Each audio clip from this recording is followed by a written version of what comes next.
Video के इस भाग में हम लोग राष्ट्रीय आय की 3 कुंजियों के बारे में जानेंगे। इन कुंजियों को समझकर हम राष्ट्रीय आय के कितने भी कठिन समीकरण हो उन्हें हल कर सकते हैं। तो सबसे पहली कुंजी है सकल और शुद्ध के बीच में क्या जोड़ा या घटाया जाए कि सकल से शुद्ध और शुद्ध से सकल निकल आवे।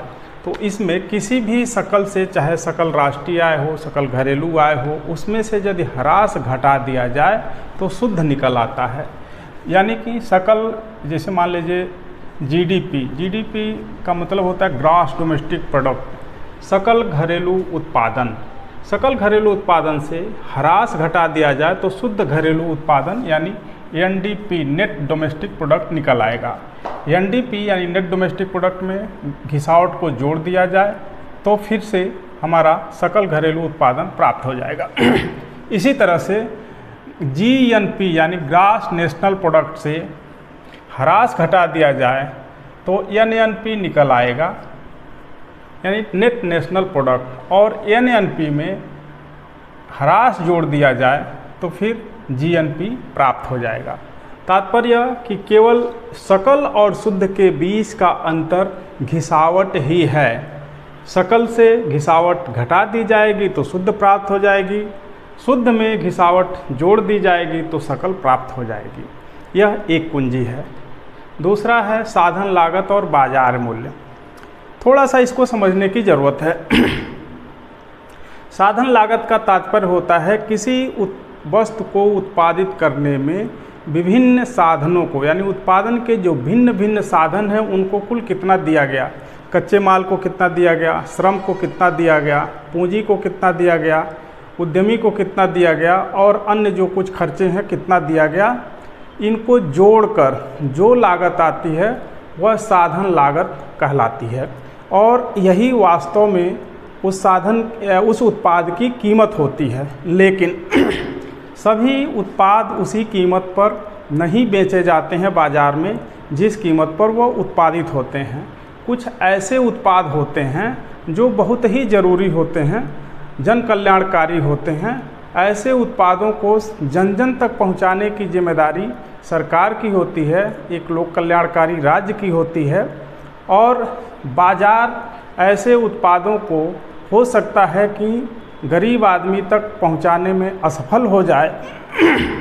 ऐसे में सरकार की कोशिश होती है कि ऐसे उत्पादों को थोड़ा सस्ता कर दिया जाए और सस्ता करने के लिए सरकार उस पर सब्सिडी देती है।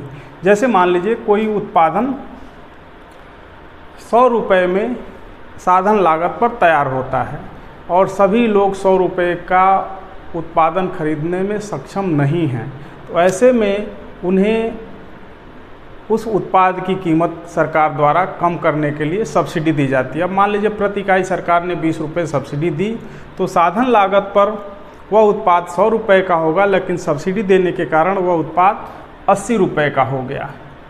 लागत पर साधन लागत से तात्पर्य उस लागत से है जो उस उत्पाद को तैयार करने के लिए उत्पादन के साधनों को दिया जाता है। पूंजी के लिए उसका ब्याज, श्रमिक के लिए उसका मजदूरी, उद्यमी के लिए उसका लाभ, कच्चे माल के लिए उसका रेंट या लगान। इस तरह से जो भी उत्पादन के साधन होते हैं उन सबको जो लागत दी जाती है उस सभी को जोड़कर जो आता है वही उस उत्पाद की उत्पादन लागत होती है और इसे साधन लागत पर, उत्पादन लागत या साधन लागत पर उसका मूल्य कहेंगे। सामान्यतः सभी उत्पादन लागत पर बाज़ार में बिकते नहीं हैं। कुछ उससे सस्ते होते हैं, कुछ उससे महंगे होते हैं। लेकिन महंगे होते हैं टैक्स लगाने के कारण, जैसे बिक्री कर लग गया, और सस्ते होते हैं उस पर सब्सिडी या छूट देने के कारण। तो छूट उन उत्पादों को दिया जाता है जिनके लिए लगता है सरकार को कि यह सस्ते में या सभी लोगों तक पहुंचना चाहिए। जो लोग बाज़ार से बाज़ार मूल्य पर खरीदने में सक्षम न हों उनको सब्सिडी देकर उस उत्पाद को उनके तक पहुंचाया जाता है, क्योंकि ऐसा मानना होता है सरकार का, शासन का, कि यह कल्याणकारी उत्पाद है, इसका उपयोग सभी को करना चाहिए। जैसे भोजन एक आवश्यकता है, ये सस्ते में मिलता है जो सामान्यतः बाज़ार मूल्य पर महंगा होता है। भोजन संबंधी जो आर्टिकल हैं जैसे गेहूं है, चावल है, दालें हैं, ये सब सस्ते में मिलते हैं सरकारी दुकानों पर, लेकिन बाज़ार मूल्य इनका ज़्यादा होता है। तो यह उत्पाद आवश्यकता में आते हैं। कुछ ऐसे उत्पाद हो सकते हैं जैसे जिसे लगता हो सरकार ये नुकसानदायक हैं, जैसे मद्यपान इत्यादि।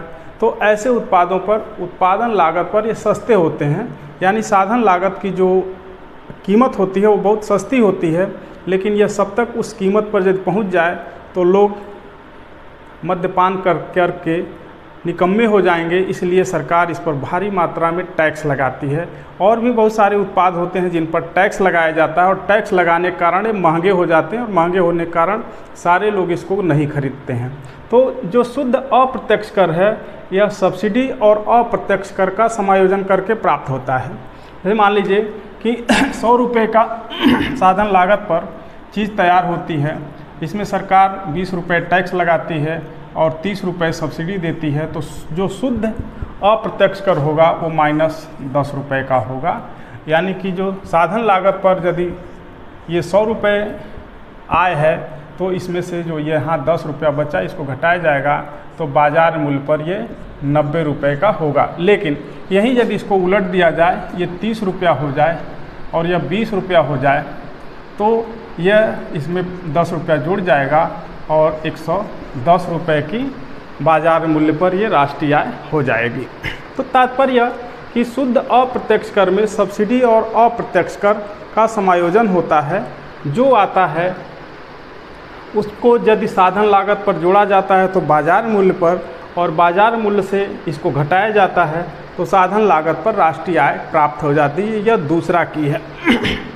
तीसरा की है घरेलू उत्पाद और राष्ट्रीय उत्पाद। घरेलू उत्पाद एक देश की सीमा के अंतर्गत सभी निवासी और अनिवासियों द्वारा किया गया उत्पादन का अंतिम जोड़ घरेलू उत्पादन कहलाता है, जबकि राष्ट्रीय उत्पादन देश के निवासियों द्वारा देश की सीमा में और विश्व के किसी अन्य भाग में किया गया उत्पादन का जोड़ राष्ट्रीय उत्पादन कहलाता है।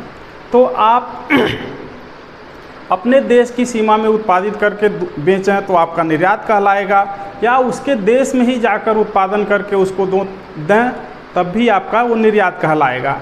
इसलिए भारत के जो निवासी दूसरे देशों में रहकर वहाँ काम करते हैं, वहाँ उत्पादन करते हैं या कोई भी काम करते हैं जिससे उनकी अर्निंग होती है, तो वह देश की राष्ट्रीय आय का हिस्सा होता है, हमारे निर्यात का हिस्सा होता है। उसी तरह से यदि कोई विदेशी हमारे देश की सीमा में आकर उत्पादन करता है या वह अपने यहाँ से उत्पादन करके हमें देता है तो वह हमारे आयात का हिस्सा होता है। इस तरह से घरेलू आय में अपने देश के निवासी जो यहाँ रहते हैं और विदेश के जो निवासी जो यहाँ रहकर उत्पादन करते हैं उनकी सबकी आय जोड़ी जाती है। जबकि राष्ट्रीय आय में अपने देश में रहने वाले निवासी और अपने देश से बाहर रहने वाले निवासियों के योग को राष्ट्रीय आय कहा जाता है। इतना इन दोनों के यानी देश में हो या विदेश में हो, दोनों के द्वारा किए गए उत्पादन के योग को राष्ट्रीय आय कहा जाता है। अब हमें घरेलू आय प्राप्त होती है। घरेलू आय में विदेशों से प्राप्त शुद्ध आय।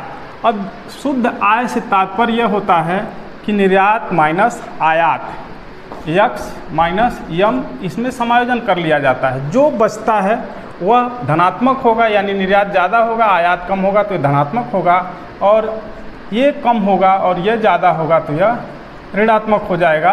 तो जो शुद्ध होगा उसका समायोजन करके घरेलू आय में इसे जोड़ा जाएगा तो राष्ट्रीय आय हो जाएगा, और राष्ट्रीय आय से इसको घटाया जाएगा तो वो घरेलू आय हो जाएगा। इन तीन को याद रखने की ज़रूरत होती है। यदि इसको इन तीनों को याद किया जाए तो बड़े समीकरण भी आसानी से हल हो जाएंगे। आज की वीडियो में हम लोग राष्ट्रीय आय को समझेंगे। तो राष्ट्रीय आय एक देश की वह आय होती है जिसके द्वारा उसके निवासियों के जीवन स्तर में सुधार होता है। इसलिए सामान्यतः इसे देश के निवासियों द्वारा अर्जित की गई कुल आय को कहा जाता है। चूँकि यही उसके देश के निवासियों की जीवन स्तर में सुधार लाता है, इसलिए इसकी गणना महत्वपूर्ण होती है। लेकिन देश की आर्थिक गतिविधियों में देश की सीमा में उत्पादन महत्वपूर्ण होता है, जिसे घरेलू आय कहते हैं। इन दोनों का अंतर अगले भाग में समझाया जाएगा। पहले यहाँ हम राष्ट्रीय आय को समझने का प्रयास करते हैं। तो राष्ट्रीय आय की जो परिभाषा है वह है एक दी हुई अवधि में उत्पादित की जाने वाली समस्त वस्तुओं और सेवाओं की मात्रा की माप जिसमें दोहरी गणना न हो राष्ट्रीय आय कहलाती है। तो इसमें ध्यान रहे कि दृश्य वस्तुएं होती हैं और सेवाएं भी होती हैं। सेवाएं जैसे डॉक्टर की सेवा, इंजीनियर की सेवा, वकील की सेवा, ये सेवाओं में आती हैं। और बहुत सारी ऐसी सेवाएं हैं जिसमें व्यक्ति के जीवन स्तर में सुधार हो जाता है, लेकिन उसे किसी प्रत्यक्ष वस्तु का लेन देन होता दिखाई नहीं देता है, ऐसे को सेवा कहा जाता है। इसके बदले लोग एक दूसरे को शुल्क चुकाते हैं। वस्तुएं सारी दृश्य वस्तुएं होती हैं, जैसे मेज़, कुर्सी, मोबाइल, टीवी इत्यादि का उत्पादन, खाने पीने की वस्तुओं का उत्पादन, बिजली, पंखे, एसी इत्यादि का उत्पादन सभी वस्तुओं की श्रेणी में आते हैं। अब हम आते हैं सामान्य निवासी। इसको समझने के लिए, घरेलू और राष्ट्रीय आय को समझने के लिए इन दो अवधारणाओं को समझना हमें ज़रूरी है। सामान्य निवासी वह होता है जो सामान्यतः उस देश में रहता है और वहीं उस देश में ही निवेश करता है, उपभोग करता है और बचत करता है। सारी आर्थिक गतिविधियां वहीं होती है। ऐसे व्यक्ति को सामान्य निवासी कहा जाता है। घरेलू सीमा में एक तो राजनीतिक सीमा आती है और 12 नॉटिकल मील तक समुद्री सीमा में वो शामिल होता है। देश के लोगों द्वारा संचालित जहाज, वायुयान, अंतर्राष्ट्रीय समुद्र में तेल एवं प्राकृतिक गैस के जो यान होते हैं ये भी उस देश की घरेलू सीमा में आते हैं। विदेशों में स्थित दूतावास और सैन्य अड्डे भी उस देश की घरेलू सीमा में आते हैं। मान लीजिए भारत का जो भारतीय सीमा से 12 नॉटिकल मील तक इधर और इधर ये देश की अंतर्राष्ट्रीय सीमा होती है। यहाँ तक भारत का जोन होता है समुद्र में। अंडमान निकोबार के इर्द गिर्द भी 12 किलोमीटर तक है और ये देश का होता है। यदि मान लीजिए अब 12 नॉटिकल मील के बाद भी भारत का कोई अड्डा है, यहाँ से तेल उत्पादित करता है, तो भी देश की घरेलू सीमा का ही हिस्सा होगा। इस भारत की यदि कोई दूतावास चीन में है या अमेरिका में है या सिंगापुर में है या ऑस्ट्रेलिया में है, तो वो सब भी देश की घरेलू सीमा में आएगा। यदि कोई सैन्य अड्डा भी स्थापित किया हो जो भले ही इस देश के 12 नॉटिकल मील में न हो, दूसरे देश की सीमा के पास हो, लेकिन यदि उसका सैन्य अड्डा है, भारत का सैन्य अड्डा है, तो वह भारत की घरेलू सीमा माना जाएगा। भारत के जो दूतावास हैं, जैसा पहले बताया गया, वो भारत की घरेलू सीमा में आएंगे। इसी तरह से भारत में खोले गए विदेशों के दूतावास भी उनके देश की घरेलू सीमा के हिस्से होंगे। तो इस तरह घरेलू सीमा है। अब इसका उपयोग हम लोग राष्ट्रीय आय और घरेलू आय के अंतर को समझने में करेंगे। चालू मूल्यों पर राष्ट्रीय आय और मौद्रिक आय क्या होती है, स्थिर मूल्यों पर राष्ट्रीय आय या वास्तविक आय क्या होती है, इसे हमें समझ लेने की ज़रूरत है। कल्पना कीजिए कि देश में किसी समय कुल 100 रुपये का उत्पादन हुआ हो। मान लीजिए उस समय कीमत 10 रुपये प्रति इकाई रही हो, प्राइस 10 रुपये रहा और कुल उत्पादन 100 रुपये का हो। तो यानी कि कुल जो इकाइयां हैं 10 इकाइयां उत्पादित हुई हैं। कीमतें बढ़ती हैं, कीमतें बढ़कर 15 रुपया हो गई हों। उत्पादन 10 ही इकाई का हो तो जो मौद्रिक आय होगी 150 की हो जाएगी। पहले आय थी 100 रुपये, अब आय हो गई 150 रुपये। तो ये जो भी उस समय की मौद्रिक आय थी, ये इस समय की मौद्रिक आय थी, लेकिन वास्तविक उत्पादन पहले भी 10 ही था, अब भी 10 ही है। यानी वास्तविक उत्पादन में कोई परिवर्तन नहीं हुआ, जिससे लोगों का जीवन स्तर बढ़ना है। जैसे मान लीजिए पहले भोजन किया जाता था, 10 रुपये की थाली होती थी, अब वही थाली 100 रुपये की है। तो इसका ये मतलब नहीं है कि 100 रुपये का हम खा रहे हैं तो ज़्यादा से ज़्यादा और ज़्यादा संतुष्टि मिलेगी। संतुष्टि का स्तर वही होगा, हमारे कल्याण का स्तर वही होगा। इसलिए मौद्रिक आय और वास्तविक आय के अंतर को हमें समझना जरूरी है। तो चालू मूल्यों पर जो उस समय की गणना होती है, चालू मूल्यों पर वस्तुओं की मात्रा में कीमत स्तर का गुणा करके जो आय प्राप्त होती है वो मौद्रिक आय होती है, या चालू मूल्यों पर राष्ट्रीय आय होती है। लेकिन किसी वर्ष के स्थिर मूल्य पर जब गणना की जाती है तो वह वास्तविक आय होती है। जैसे मान लीजिए कि ये 10 रुपया किसी एक वर्ष में, कल्पना करें कि 2005 में ये कीमत रही है। आज कीमत जो 20 रुपया हो गई है, आज 2023 में कीमत 20 रुपया हो गई उसी वस्तु का, और वस्तु का उत्पादन 10 ही इकाई है, कीमत केवल दोगुनी हो गई है। तो ये 200 रुपया दिखाएगा, लेकिन यदि स्थिर मूल्यों पर इसकी गणना हम करेंगे तो फिर वो 100 रुपये ही दिखाएगा। इसलिए हमें हमेशा स्थिर मूल्यों और चालू मूल्यों पर गणना करने की ज़रूरत पड़ती है। चालू मूल्यों पर ये दिखाता है कि इस समय मौद्रिक आय वास्तव में हमारी कितनी है, और स्थिर मूल्यों पर यह दिखाता है कि वास्तव में वास्तविक आय कितनी है, जिससे लोगों का जीवन स्तर ऊंचा उठ सकता है। तो हमारा जीवन स्तर, हमारे देश के लोगों का जीवन स्तर ऊंचा तभी होगा जब देश की वास्तविक राष्ट्रीय आय में वृद्धि हो रही हो, यानी उत्पादन की मात्रा बढ़ रही हो, उत्पादन की मात्रा स्थिर हो, केवल मूल्य बढ़ रहा हो, मौद्रिक राष्ट्रीय आय बढ़ रही हो, तो जीवन स्तर में कोई परिवर्तन नहीं हो रहा है। अब इन दोनों को वास्तव में एक धरातल पर लाने के लिए जिसका हम प्रयोग करते हैं उसे सकल घरेलू उत्पाद अपस्फायक कहा जाता है, यानी जीडीपी डिफ्लेटर कहा जाता है। जैसे मान लीजिए, कल्पना कीजिए कि इस समय मौद्रिक आय 1000 रुपये है, और जब हम स्थिर मूल्यों पर गणना करते हैं तो स्थिर आय आती है, यानी वास्तविक आय आती है 800 रुपये।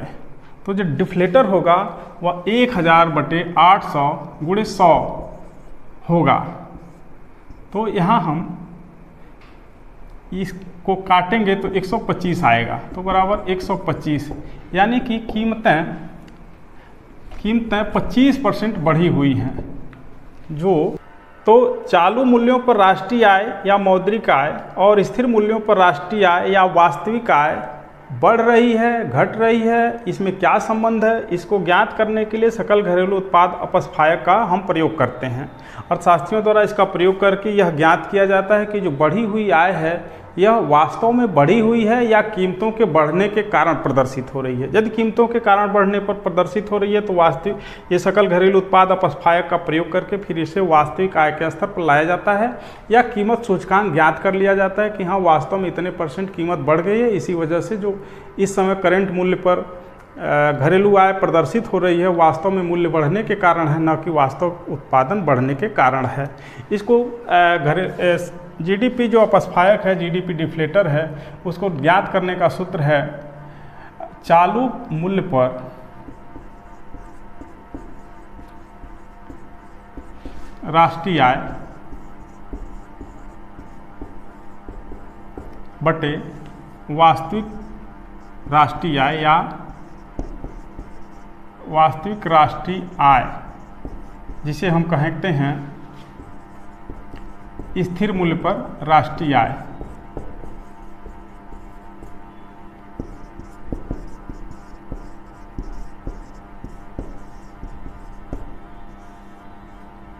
गुणे 100। तो या इसको ऐसे कर सकते हैं, चालू मूल्य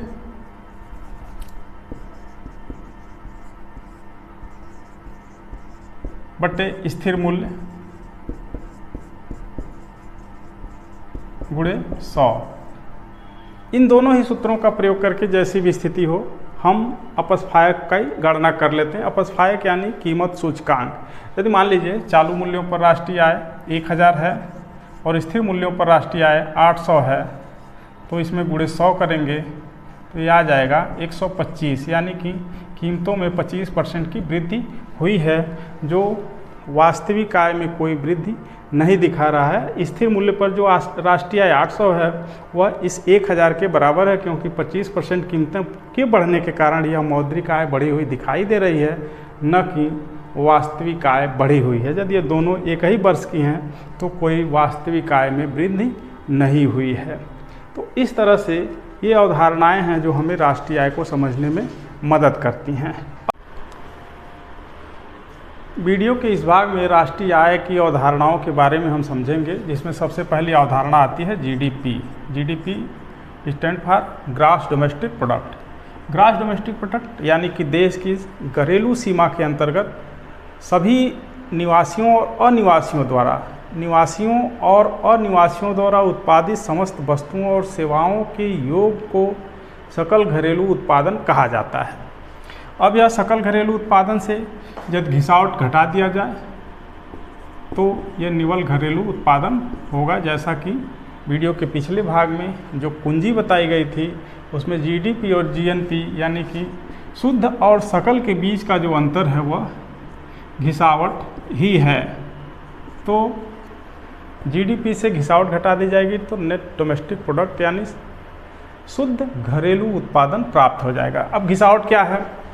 घिसावट जब हम उत्पादन कार्य करते हैं या फैक्ट्रियां उत्पादन कार्य करती हैं, उत्पादन कार्य होता है तो जो पूंजी लगी होती है उत्पादन प्रक्रिया में उसके वैल्यू में कमी होती है, उनमें टूट फूट होती है। टूट फूट के रिप्लेसमेंट में जो लागत आती है उसे घिसावट कहते हैं। उदाहरण के लिए यदि मान लीजिए कुल उत्पादन 1000 का हुआ, मशीनों में 200 रुपये का रिप्लेसमेंट हुआ, तो ये जो नेट डोमेस्टिक प्रोडक्ट होगा वो केवल 800 रुपये का होगा। यानी 200 रुपया मशीनों के रिप्लेसमेंट में, टूट फूट के रिप्लेसमेंट में, उनकी मरम्मत पर खर्च हो गया है। उसी तरह से हम सकल राष्ट्रीय उत्पाद और निवल राष्ट्रीय उत्पाद के अंतर को ज्ञात कर सकते हैं। अब एक जो महत्वपूर्ण चीज़ आती है वो आती है फैक्टर कास्ट पर राष्ट्रीय आय या और बाजार मूल्य पर राष्ट्रीय आय। तो फैक्टर जैसे मान लीजिए जीडीपी एट फैक्टर कास्ट, ये कौन सी आय है, कौन सा उत्पादन है, इसको समझने की ज़रूरत है। उत्पादन प्रक्रिया में बहुत सारे उत्पादन के साधन लगे होते हैं, जैसे श्रम, पूंजी, उद्यमी, संगठन और बहुत सारे जो छोटे मोटे कच्चा माल या तकनीशियन, इस तरह की सारी चीज़ें लगी होती हैं। इन सभी को चुकाने में जो लागत आती है उस लागत को जीडीपी एट फैक्टर कास्ट कहा जाता है। उस पूरे घरेलू उत्पादन को उत्पादित करने में जो लागत चुका दी गई वास्तव में वही उत्पादन लागत होती है, वास्तविक उत्पादन लागत वही होती है। जैसे मान लीजिए फैक्ट्री ने, एक फैक्ट्री है, मान लेते हैं पूरे राष्ट्र का वही प्रतिनिधित्व कर रही है, उस फैक्ट्री के गेट पर उत्पादन प्रति इकाई 10 रुपये आया। यानी कि यदि बहुत सारा उत्पादन हुआ और उसको डिवाइड करने पर, उत्पादन की मात्रा से डिवाइड करने पर प्रति इकाई 10 रुपया उत्पादन लागत बैठती है। तो यही उत्पादन लागत, यही कीमत फैक्टर कास्ट पर कीमत होगी और इसमें कुल मात्रा का गुणा कर दिया जाएगा तो फैक्टर कास्ट एट जीडीपी आ जाएगी। मान लीजिए कुल उत्पादन 100 का हुआ था, 100 इकाइयों का, तो कुल 1000 जो ये आय हुई, जीडीपी हुई, इसे जीडीपी कहेंगे और ये होगी फैक्टर कास्ट पर। जीडीपी एट फैक्टर कास्ट 1000 रुपया हो गई। अब कल्पना करें कि यह बाजार में इसी रूप में बिक जाती है 10 रुपये प्रति इकाई, तो फैक्टर कास्ट और मार्केट प्राइस में कोई अंतर नहीं होगा। लेकिन इसमें दो तरह की वस्तुएं हो सकती हैं। ये एक ही फैक्ट्री द्वारा जरूरी नहीं है, मान लेते हैं कि एक ही फैक्ट्री नहीं है, कई फैक्ट्रियां हैं और इसमें दो तरह की वस्तुएं हो सकती हैं। एक वो वस्तु हो सकती है जो लोगों को ज़रूर मिलनी चाहिए, कल्याणकारी है, उनके जीवन के लिए उपयोगी है, जैसे भोजन की वस्तुएं, और दूसरी वो वस्तु होती है जो लोगों को नुकसान पहुंचाती है, जैसे मद्यपान की वस्तुएं। तो ये दोनों वस्तुएं बाजार में जाती हैं और उत्पादन की जाती हैं। अर्थव्यवस्था में दोनों तरह की वस्तुएं होती हैं। तो एक वस्तु जो लोगों के लिए कल्याणकारी है, यदि वो महंगी होती है तो सरकार उस पर प्रयास ये करती है कि लोगों तक सस्ते में पहुंच जाए, यानी ऐसी वस्तुओं पर सब्सिडी दी जाती है। जैसे गेहूं खुले बाजार में 23 से 25 रुपये किलो है, लेकिन सरकारी राशन की दुकानों पर 1 से 2 रुपये किलो मिल जाता है, तो उस पर भारी मात्रा में सब्सिडी दी जाती है। गेहूं को इसलिए सब्सिडी दी जाती है ताकि लोगों को जो आवश्यकता भोजन है वह अवश्य मिल सके। दूसरी तरफ शराब जैसी वस्तु होती है जिसकी उत्पादन लागत बहुत कम होती है, लेकिन यदि ये उसी कीमत पर लोगों तक पहुंच जाए तो लोगों में नशे की प्रवृत्ति बढ़ जाएगी, समाज में नशे की प्रवृत्ति बढ़ जाएगी। इसीलिए इस पर भारी मात्रा में अप्रत्यक्ष या परोक्ष कर लगाया जाता है, जिससे इसकी जो बाजार में कीमत होती है बहुत ज़्यादा होती है और सब लोग इसे खरीद पाने में सक्षम नहीं होते हैं। इस पर बहुत ज़्यादा नियंत्रण भी होता है। तो इस तरह से वस्तुएं जो अर्थव्यवस्था में उत्पादित होती हैं उन पर या तो सब्सिडी दी जाती है या भारी मात्रा में परोक्ष कर लगाया जाता है।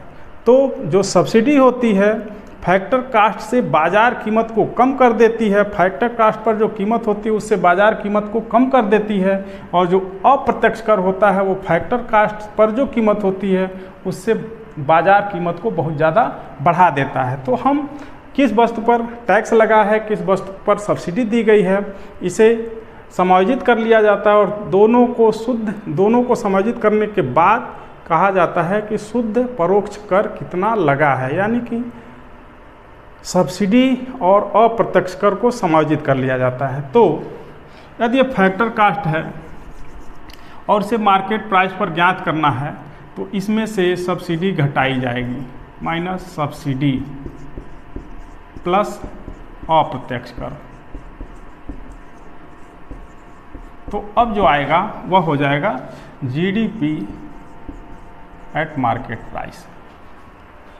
सब्सिडी घटा दी गई, यह कीमत को कम कर देती है और अप्रत्यक्ष कर कीमत को बढ़ा देता है। अब जो कीमत आएगी इन दोनों को समायोजित करने के बाद वह जीडीपी एट मार्केट प्राइस होगी।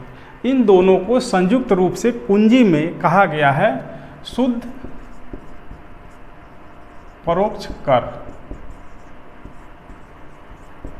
यानी कि सब्सिडी और अप्रत्यक्ष कर समायोजित करने के बाद शुद्ध परोक्ष कर आता है।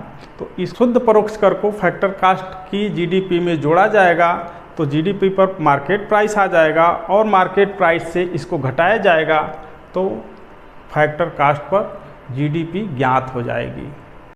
और जो दूसरी अवधारणा है वह यह है कि मार्केट प्राइस और फैक्टर कास्ट क्या है। तो जैसे हम केवल जीडीपी का उदाहरण लेते हैं, जीडीपी एट मार्केट प्राइस और GDP at factor cost, GDP at factor cost, इसमें क्या जोड़ा घटाया जाएगा ये हमें ज्ञात करना है। तो मार्केट प्राइस यानी जो मूल्य है, चालू मूल्य है, उस पर जीडीपी जो निकाली जाती है उसे जीडीपी एट मार्केट प्राइस कहा जाता है। और फैक्ट्री के गेट पर जो वस्तुओं का उत्पादन होता है उसे जीडीपी एट फैक्टर कास्ट कहा जाता है। वस्तुओं के उत्पादित करने में बहुत सारे उत्पादन के साधन लगे होते हैं, जैसे श्रम है, पूंजी है, भूमि है और उद्यमी है। भूमि के अंतर्गत कच्चे माल भी आ जाते हैं जो प्रकृति से निःशुल्क मिलते हैं और जो भी प्रकृति द्वारा प्रदत्त हैं वो सभी भूमि के अंतर्गत आ जाते हैं। श्रम मानवीय प्रयास को कहा जाता है और पूंजी उत्पादन के सहायक यंत्र होते हैं। संगठनकर्ता या साहसी वह होता है जो इन सभी प्रक्रियाओं को इकट्ठा करता है और उत्पादन के कार्य का संपादन करवाता है।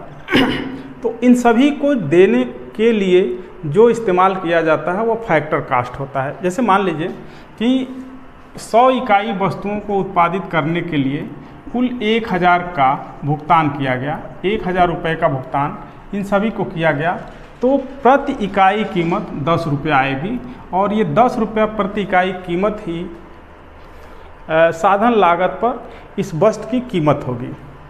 यानी कि जो जीडीपी है वह 1000 रुपये है यदि, तो वह फैक्टर कास्ट पर जीडीपी होगा। जीडीपी एट फैक्टर कास्ट हम ज्ञात कर लिए। अब हम ये ज्ञात करते हैं कि ये मार्केट में कैसे जाएगा। तो यदि 1000 की वस्तु मार्केट में 1000 की बिक जाए तब तो इसमें किसी प्रकार का परिवर्तन नहीं हुआ और फैक्टर कास्ट पर जो कीमत है वही बाज़ार कीमत भी है। लेकिन ऐसा नहीं हो सकता। ऐसा इसलिए नहीं हो सकता कि बहुत सारी ऐसी वस्तुएं होती हैं जो लोगों के लिए आवश्यक होती हैं, जैसे भोजन की सामग्री, गेहूं, चावल इत्यादि। ये बहुत सस्ते में सरकारी दुकानों से मिलती है। सरकार इस पर सब्सिडी देकर इसे सस्ता करती है। वास्तविक कीमत इनकी बाज़ार में 23 से 25 रुपये तक होती है, लेकिन ये सरकारी दुकानों पर सस्ते में मिलती हैं। तो यानी कि इन पर सब्सिडी दी गई। सब्सिडी क्या करती है कि वास्तविक कीमत को घटा देती है और घटाकर कहाँ बाज़ार में बिकती है, बाज़ार में वास्तविक कीमत से कम कीमत पर मिलती है। ऐसा नहीं है कि केवल सब्सिडाइज वस्तुएं सरकारी दुकानों पर ही मिलती हैं। बहुत सारी सब्सिडी वाली वस्तुएं सामान्य दुकानों पर भी मिलती हैं जिनकी कीमत वास्तव में ऊंची होती है लेकिन बाज़ार में कम होती है। तो जब बाज़ार में कम है तो यानी इन पर सब्सिडी दी गई है। और कुछ ऐसी वस्तुएं होती हैं जिन पर सरकार का नियंत्रण होता है। सरकार ये सोचती है कि यह जनता तक खुले रूप में सस्ती कीमत पर न पहुंचे, क्योंकि इनकी उत्पादन लागत काफ़ी कम होती है, लेकिन ये जनता को यदि वैसे मिल जाए तो काफ़ी नुकसानदायक होती हैं। जैसे मद्यपान की वस्तुएं, मद्यपान की वस्तुओं की उत्पादन लागत कम होती है, तो ऐसी वस्तुएं यदि उसी लागत पर बाज़ार में चली जाएँ तो लोगों को नुकसान पहुँचाएंगी या अर्थव्यवस्था को नुकसानदायक हो जाएंगी। ऐसी दशा में इन पर भारी मात्रा में टैक्स लगाया जाता है। तो बाज़ार मूल्य पर जो वस्तु बिकती है और फैक्टर कास्ट पर जो वस्तु उत्पादित होती है, इन दोनों के मूल्य में अंतर के दो कारण होते हैं, एक सब्सिडी और दूसरा अप्रत्यक्ष कर। सब्सिडी कीमत को घटाती है, अप्रत्यक्ष कर कीमत को बढ़ाता है। इन दोनों को जब समायोजित कर लिया जाए, जैसा कि कुंजी में कहा गया है, शुद्ध अप्रत्यक्ष कर जब समायोजित कर लिया जाता है तो सब्सिडी और टैक्स का जो अंतर आता है वही शुद्ध अप्रत्यक्ष कर कहलाता है। जैसे परोक्ष कर में से सब्सिडी घटा ली जाए तो ये शुद्ध परोक्ष कर कहलाता है। लेकिन डिटेल समीकरण में हम इन्हें दोनों को रखते हैं, केवल कुंजी के रूप लिए शुद्ध परोक्ष कर का इस्तेमाल किया गया, जैसा कि वीडियो के पिछले भाग में आपने देखा है। तो अब हम यहाँ आते हैं, इसमें से अप्रत्यक्ष कर घटा लिया जाए और सब्सिडी जोड़ दी जाए तो आ जाएगा जीडीपी एट फैक्टर कास्ट। क्योंकि फैक्टर कास्ट से सब्सिडी घटा लिया गया था तो जीडीपी प्राप्त हुई थी at market price. Factor cost में अप्रत्यक्ष कर जोड़ दिया गया था तो जीडीपी एट मार्केट प्राइस प्राप्त हुई थी। अब उल्टा कर रहे हैं, इसमें से इसको घटाकर इसे प्राप्त किया जाएगा या इसमें इसको जोड़कर जीडीपी एट मार्केट प्राइस में सब्सिडी जोड़ दिया जाएगा तो जीडीपी एट फैक्टर कास्ट प्राप्त हो जाएगी। अब दोनों को एक साथ किया जाएगा तो जीडीपी से मार्केट प्राइस पर जो जीडीपी है उसमें से अप्रत्यक्ष कर घटाया जाएगा और सब्सिडी जोड़ी जाएगी तो हमारा जीडीपी एट फैक्टर कास्ट आ जाएगा। अब जो तीसरा है, इसी तरह से हम राष्ट्रीय आय के संदर्भ में भी देख सकते हैं। अब तीसरा जो की है, घरेलू आय या सकल घरेलू आय और सकल राष्ट्रीय आय में क्या जोड़ा क्या घटाया जाएगा। तो आपको पहले ही बताया गया है, पहले वीडियो में बताया गया है कि देश की सीमा में देश के निवासी और विदेशों के निवासी यदि आकर उत्पादन करते हैं और उनके कुल उत्पादन को सकल घरेलू आय कहा जाएगा। सकल घरेलू आय में अपने देश के निवासी और विदेशी निवासी भी शामिल होंगे। विदेशी निवासी अपने द्वारा अर्जित आय को अपने देश ले जाते हैं, उसी तरह से अपने देश के जो निवासी विदेशों में काम करते हैं वो वहाँ से अपनी आय को अपने देश में लेकर आते हैं।